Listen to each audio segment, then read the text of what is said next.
for Faith Book, the Book of Faith, the Word of God, the Bible. Magandang araw, Hillcrest, ang ating FBK Facebook ngayong araw ng linggo, December 8, ay matatagpuan sa Exodo, Kapitulo 20, talatang 8 hanggang 11. Exodus chapter 20, verses 8 to 11. Ito ang sinasabi sa Tagalog. Lagi mong tandaan at ilaan para sa akin ang araw ng pamamahinga. 6 na araw ka magtatrabaho at tapusin mo ang dapat gawin. Subalit ang ikapitong araw ay para kay Yahweh na iyong Diyos. Ito ay araw ng pamamahinga. Sa araw na ito ay huwag magkatrabaho ang sino man sa inyo, kayo ang inyong mga anak, mga aliping lalaki o babae, mga alagang hayop o ni mga dayuhang nakikipamayan sa inyo. 6 na araw kong nilikha ang langit, ang lupa, ang mga dagat at ang lahat na nasa mga ito. Ngunit namahinga ako sa ikapitong araw. Kaya't ito'y aking pinagpala at inilaan para sa akin. Ang pinag-usapan dito ng Diyos ay ang Sabbath. Sa madaling salita, ang araw na ito ay talagang pinabanal niya. Hiniwalay niya talaga yung ika-6 na araw. Dahil nakita ka dito na ang modelo ng ang araw ng pamamahinga ito o Sabbath ay ang modelo na ginawa niya nung nilikha niyang lahat ng mga bagay sa sanlibutan at labas sa sanlibutan. Makikita dito mga kaibigan, mga kapatid, ang kahalagahan ng hindi lang pamamahinga, kundi pagtigil sa trabaho. Kailangan makita natin yan sa ganyang klase ng larawan. Kasi ang ginagamit ng kalendaryo nung lumang tipan ito ay ang Jewish calendar. Ito yung kalendaryo ng mga Hudyo.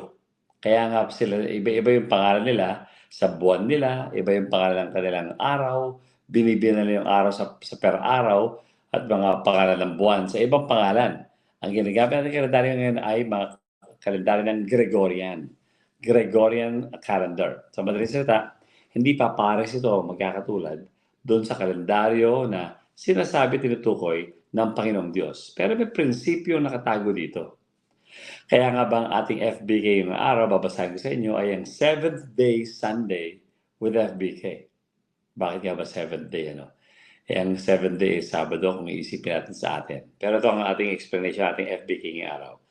The Gregorian calendar, which we are using today, is different from the Jewish calendar, but the principle of the 7th day in Exodus 28 to 11 should be taken into consideration.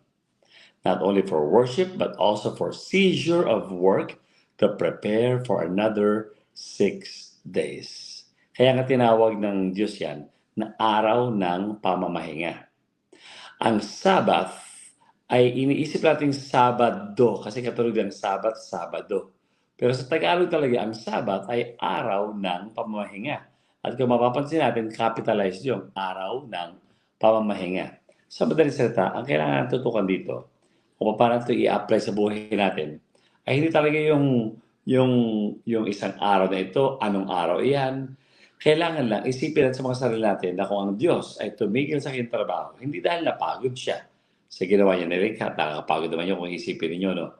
Pero hindi dahil doon, kundi kailangan siyang tumigil para i-enjoy niya yung kanyang mga nilikha. Yan din ang ehemplo iniiwan sa atin ng Panginoon. Tumigil tayo at tignan natin kung anong ginawa ng Panginoon sa pamamagitan ng ating mga kamay, ating katalinuhan, karunungan, at ating buong katawan.